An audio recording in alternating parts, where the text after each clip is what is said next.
I'm working with PR, I'm working with B2B, and I'm working with personal branding. And I think this topic is very important. I think this is maybe one of the most important topics of modern communications. And I think it's a great chance to discuss it and just to see if it's good or not, do we need it or not. Let's dive. Let's dive in. And I'm Florence Deliancourt, so I'm French. Don't be fooled by my very weird British accent. I think I watched too much of Downton Abbey, I'm afraid. I used to be a geopolitician. I wanted to save the world, and I ended up doing defense and security most of the time, and having a pretty great career for the French Ministry of Defense. And because of that, I had to decide whatever I wanted to do, and I ended up doing some politics, working for gender equality, being a consultant as a freelance, but also for private companies. And then I arrived in Copenhagen, and I've been looking for a job for a year now. And as you all know, it's not that easy. But I finally got one, so I'm happy to share this as well. And let's dive in for personal branding. Yeah, and I want to add something about the topic. Judy raised the question if I think how to do it. So I'm just thinking now that I never been conscious on it. I never wanted to have personal branding. I never worked on it for purpose. But this topic just chased me. It caught me. And when it caught me, I understood the importance of it. When I was already having it, I was told by many people, you have a brand, you're a brand. So, and then I just started to be really more careful about it, and it was more scary maybe. But yes, when you have it, it's not that. The thing is that you can, of course, sometimes lose it very quickly. Yeah, you can change it as well. I mean, it's not something that you can create at one time and then it never changes. It's something that it will change with you towards your career. And yeah, so do you have any question for us? Yes, I do. Because and just forever. Yes, and you're also getting a lot of congratulations on your new job, by the way, Florence, just so you know. Well, let's dive in because we have lost some time. So what exactly is personal branding? How would you girls define it?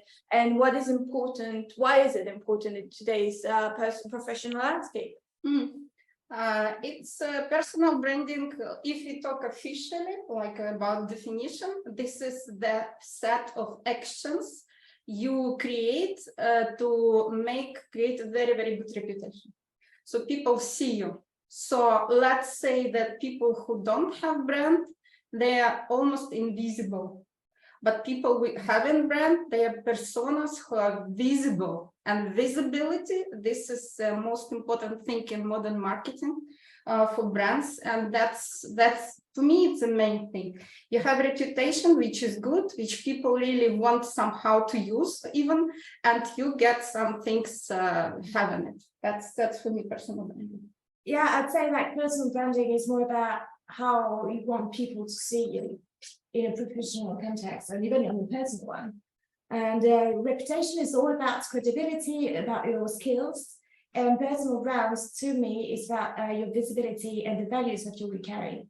For me, personal branding is a way of protecting myself into the career world, which is not always easy. And it's something that you will create as a mask you will wear for important decisions such as your break. It's all about your clothes, but also your attitude, the way that you will talk. I know that I change a lot when I speak to you guys and I'm trying to put like my personal brand on me, or when I will just have a cup of coffee, which I would love to do with any one of you. But yes, personal branding is a creation that we do consciously or unconsciously. Yeah. But it is definitely something that can protect you. And as long as you're aware of it, it's also something that can change over the time. Oh, Florence, it's very interesting what you said about mask, because I was thinking about it, and I think for many influencers and people have a personal brand, they use mask.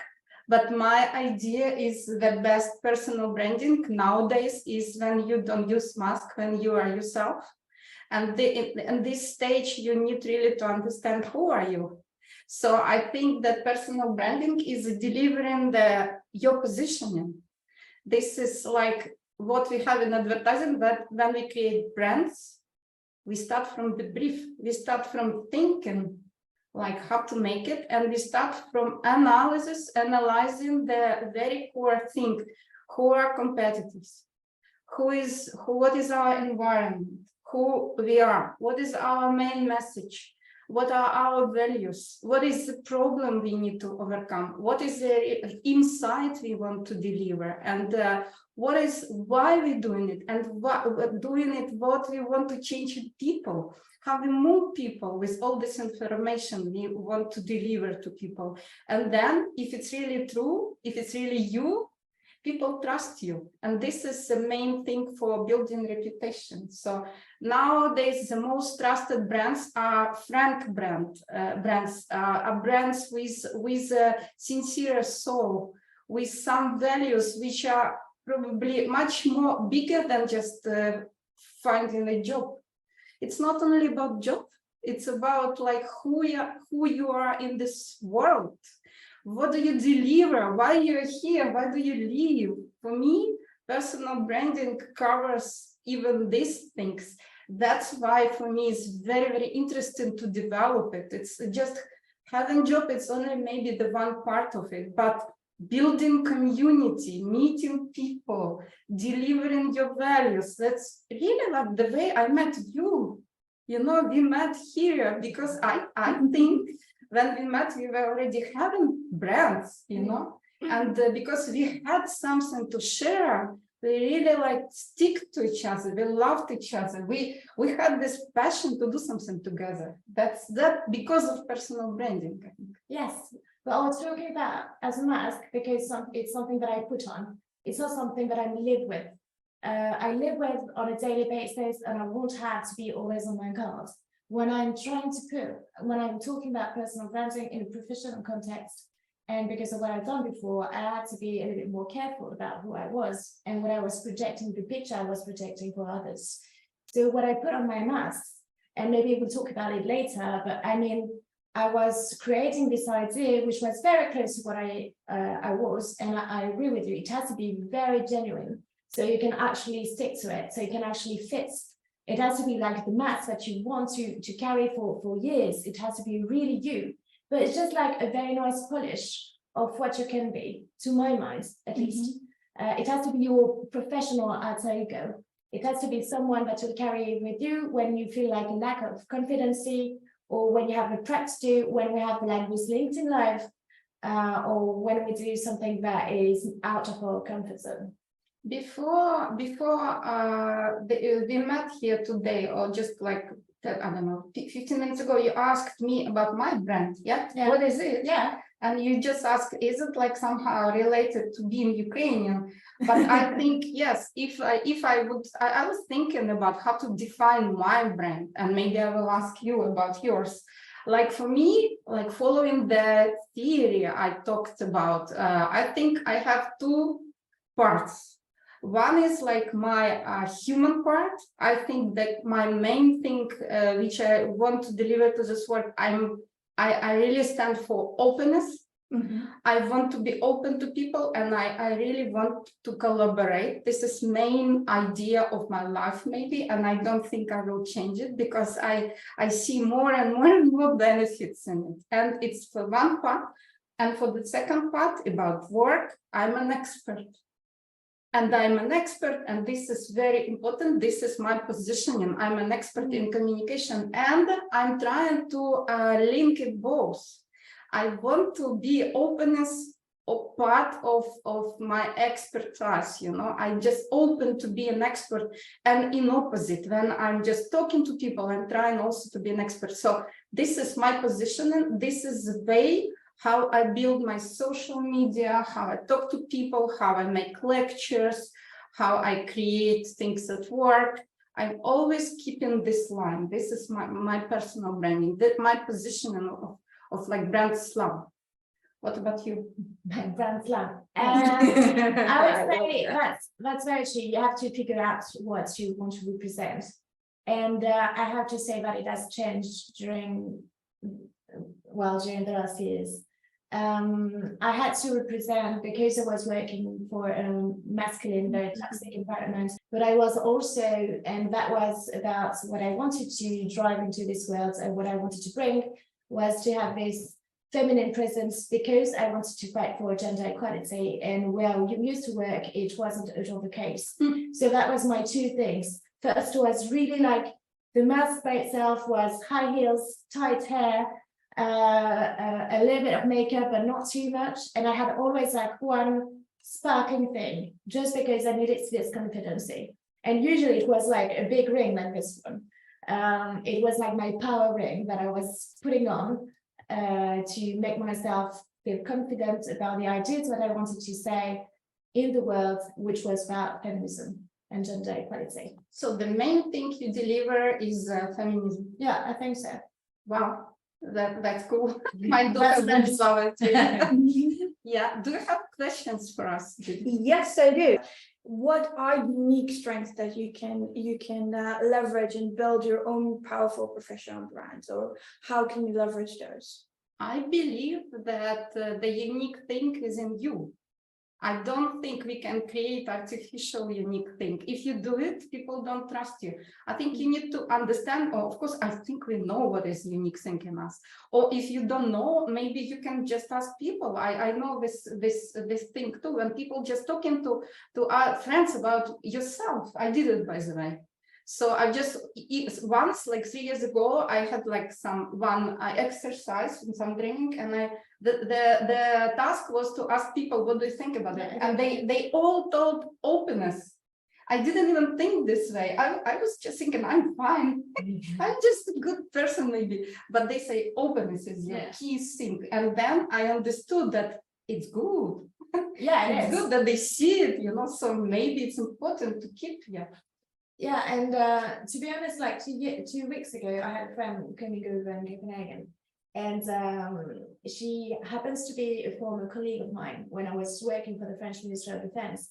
And I told her that I have this LinkedIn Live on personal branding, and that it was really hard to reflect on myself about what I actually can deliver to the world. It's actually a really hard thing to do.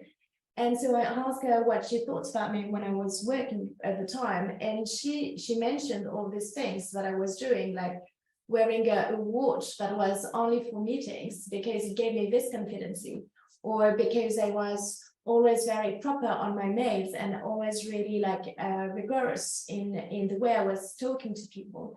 And all these creating a brand where I was identified as this, I don't know, this lady, this woman with a baby face, but with so many ideas that she was really annoying into this French ministry masculine world. And it was really like acknowledged, like, oh yeah, you don't want to mess with this lady. It's just crazy. Like she is going for you after you if you do something like unequal, or if you do like a very bad masculinist jokes. And so it used to be my brand, but I think it has changed over time. And I agree with you, when I was looking for a change of career, I also did this exercise, which I really advise to do.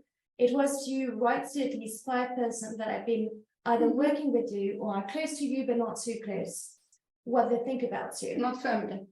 Not family. Not family. It can be, because it's a good, I mean, why not? It's a good answer, but it's more efficient if you go a little bit further than family, and also because you don't want to open this Pandora box.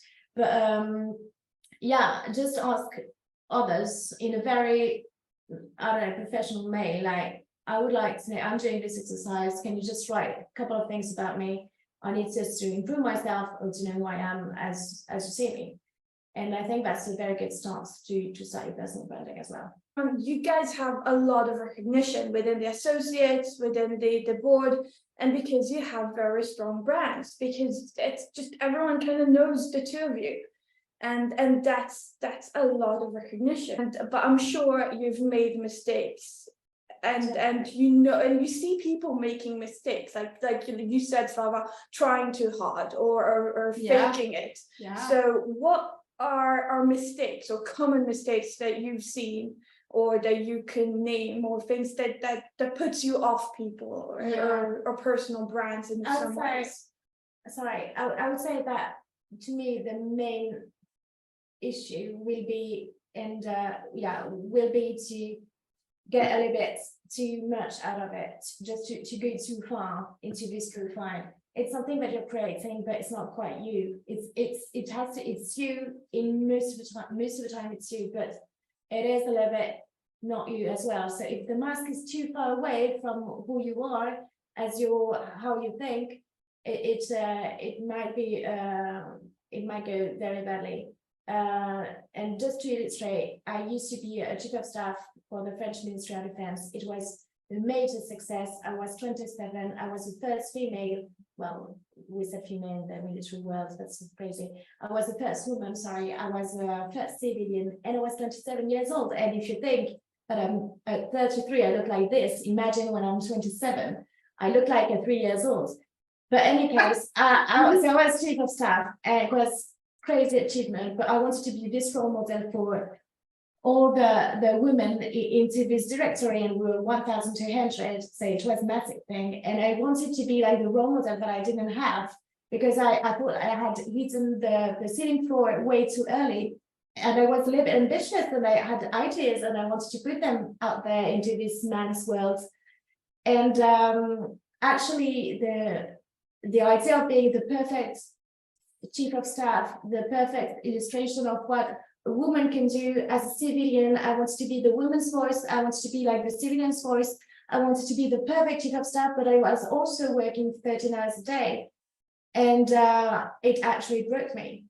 And I had a massive burnout, and it took me 2.5 years to get up again and to feel confident again. So maybe when your personal brand is a little bit, I don't know, too ambitious for yourself, sometimes just stop and say, is that really the thing that I want to reflect on? Because I wanted to be this person, but I wasn't able to be all these persons. So maybe it was too much. When you care, it's good to care, but it has to be specific. It has to have one value, and maybe not to all the values, because you can't embrace them all, and you can't have this on your shoulders. My idea is that people usually are too artificial, as like you said, and too technical. Being too technical, meaning I need to post something, I need to write something, I was at this event, I need to put it on. So if you don't have anything inside, if you don't have a purpose, why you're doing it, what you want to deliver between lines, like why you post, how you talk to people. If you want to post it everywhere, it's no result. So this is again the question a bit back to the theory, that it's about quality. It's about coverage is very important, but sometimes people who have millions of coverage, they still can lose all millions because they don't know what to put on. They just don't have the core thinking side. And that's, so my idea is that the mistake is to follow up, like to dream about big coverage, to post everything every day, whatever, you just losing your brand. That's my idea. So you need to put it maybe not so often, or not everywhere, or not, I don't know, like where everyone plays, and maybe you can have like not so broad coverage, not so broad audience, but your audience. Maybe it's very primitive advice, but it works, believe me. Why? Because in this case, you're not afraid of posting. Yeah. Because let's say I will post it for Judy, for Florence, for Nischa, yeah. I know for whom I'm posting, and then I know like 1,000 people, because it's true, genuine stuff, will read and say, yes, yeah, I know it. That's just the point. And but I need to understand what I talk to, like what I want to say to you. That's my trick. That's how I do it. I never post for abstract people, for whatever, for the world, or just information. I just need to understand myself at this moment, why I do it. And it's one thing. Another thing, don't be afraid of haters. Don't be afraid of bad comments, because I was afraid of bad comments and haters, because I really wanted always to be perfect. It's just was disease of perfectionism, really, I had it. Why I say I had it? Because I'm just trying to overcome it somehow. And now I started liking my haters. And yes, I'm liking my just bad commenters, because they are the truth. They tell the truth. They sometimes tell things that no one can tell you, and you need to pay attention to it. And this is really like very good for personal branding, to see what your haters comment on, and just to try to play with them a bit, just to be better. So I'll just start hating on your post now, Slava.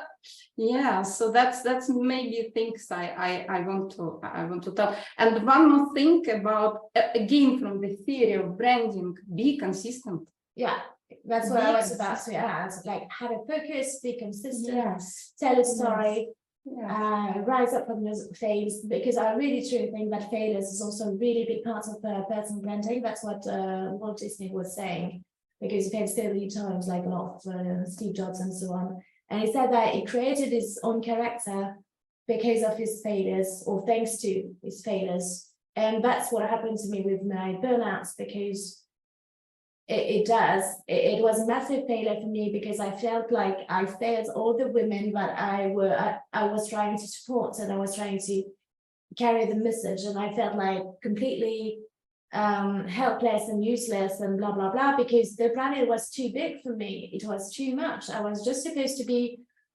Florence, who was trying to be like chief of staff, who was trying to help others, but that would be it. And I wanted to be too much, too big, too many. So my focus was not there, and I lost it. And I think it's also really important. And now the failure is something, that's the reason why when I introduce myself, I'll talk to you guys about my burnouts, because I truly think it's part of me now. It's part of my brand. And that's important. It's part of when we do have these failures. And I think it's part of a lot of us in Career Club, and a lot of us in the board, we do talk about failing as well. Exactly. And I think it's a lot of us that are our personal brands. It's about failing as well, and it's part of just life and a career, and being a woman, and being human, and just being part of life. I like, by the way, when people who have brands, or even brands, they just admit, I made a mistake. They publicly you say, it was my mistake, it was my fault, I could not do it. And I think that not only people love it, because everyone loves reading it, I know, but you're getting stronger. Yeah. If you can do it, you're getting stronger. So this is, again, very, very good for your brand. Yeah, acknowledging your mistakes wordly is also a way of being strong. Yeah, for sure. Yeah. Now we do have a chat question. All right. Okay, can you suggest some tools and actions on how to do some personal branding specifically in Denmark? What have you noticed that is a bit different in Denmark? For me, it is really different. I don't have any presence on social media. I'm this kind of weird dinosaur, because I don't like to, and because I'm not used to it, and I'm very bad at it, so I don't know how to tell my story. But in Denmark, and because I was looking for a job, I had to put myself out there for networking. So when you're creating your personal brand, it doesn't have to be always on social media, even though it's really well, do that if you can. But it was for me social presence, and it included going to symposiums and just trying to put myself out there and prepare my elevator pitch, what is my core value, what do I want to show to the world, what do I want to say, and what would be the thing that will that will be completely different from another candidate. And that would be the fact that I'm French, because I used it as my personal brand. That would be the fact that I can't really talk about my job because it was secret. And that's part of my job as well, because it creates some, who is this lady? Where does she come from? She looks like a baby, but then she does some secret job. What is it? So I used it a lot because it was easy, because Denmark, but they do like a little bit of French sometimes because of the royal family.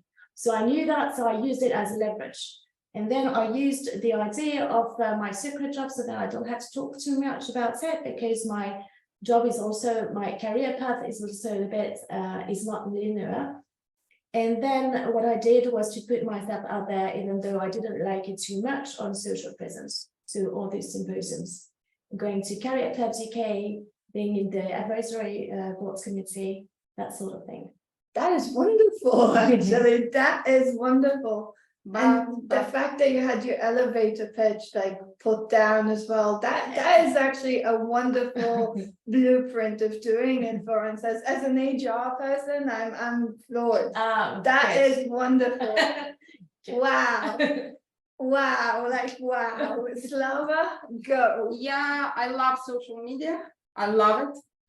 I love LinkedIn.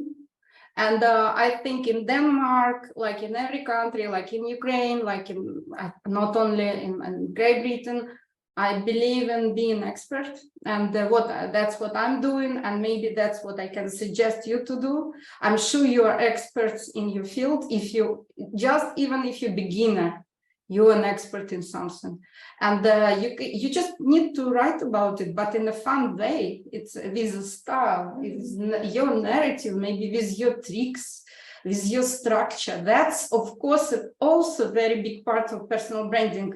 The form, how we do it, not only word, but how we do it. And this is very difficult, of course. This is, you need to train yourself for it, read other people, especially people who fascinate you, like just analyze how they do it. But I believe in expertise, in expert writing in social media, in a fun way, from different points of view, about different things.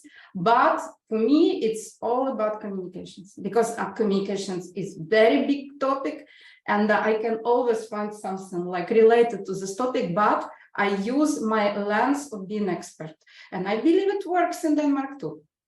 In Denmark, it's a huge thing. I think you're definitely right. In Denmark, being an expert and helpful and helping others and giving that particular expertise, like, hey, I think I have the expertise for that, and being that is definitely a key. So that is a great tip. That is wonderful. I can tell you that in advertising, I read many stars from advertising here, LinkedIn in Denmark. They all build their brands aggressively, heavily, very professionally, I think. So we have time for one last question. This is a big one. So in what ways would you say that personal branding can positively impact an individual's career advancement and opportunities?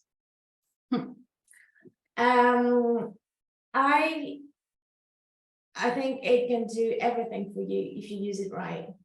Don't use it as I did, but use it better than I did. And it will create the confidence that you need, maybe to ask for a raise, maybe to go for another job that you feel trapped in yours, actually. So then just go for it, because as long as I put my kick-ass ring on, as long as I put my heels on, I feel invincible, and then I can conquer the world. And thanks to that, it's how I got this chief of staff job, because I was a nobody into a nobody, but because I was selling these brands, the idea of this, I don't know, like angry women who always had feminist opinions, and I was creating debates into my the French Ministry of Defense, which of course was always very feisty. But I was identified as this person, but I was also able to tell you about my job. But I think I got more recognition of my work because I was also this brand.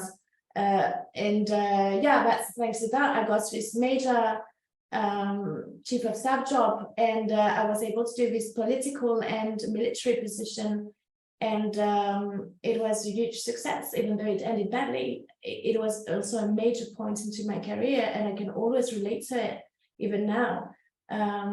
So yeah, hold on to your personal branding, because it can give you all the premises. It can give you the confidence once again when you don't have it anymore, because you're tired, because you've been looking for a job for a year, because you feel sad, because you're in another world, because honestly there is a recession and it's hard to be an expat, and because you don't know the culture, and you don't know, and you're not Zen, and you don't speak the language. But it will work out. Just who are you? What do you want to put out there? And just put a very nice mask, whatever it is, very close to what you are, and then you will be fine. For me, it gives me so many benefits. First of all, I'm meeting people of my level.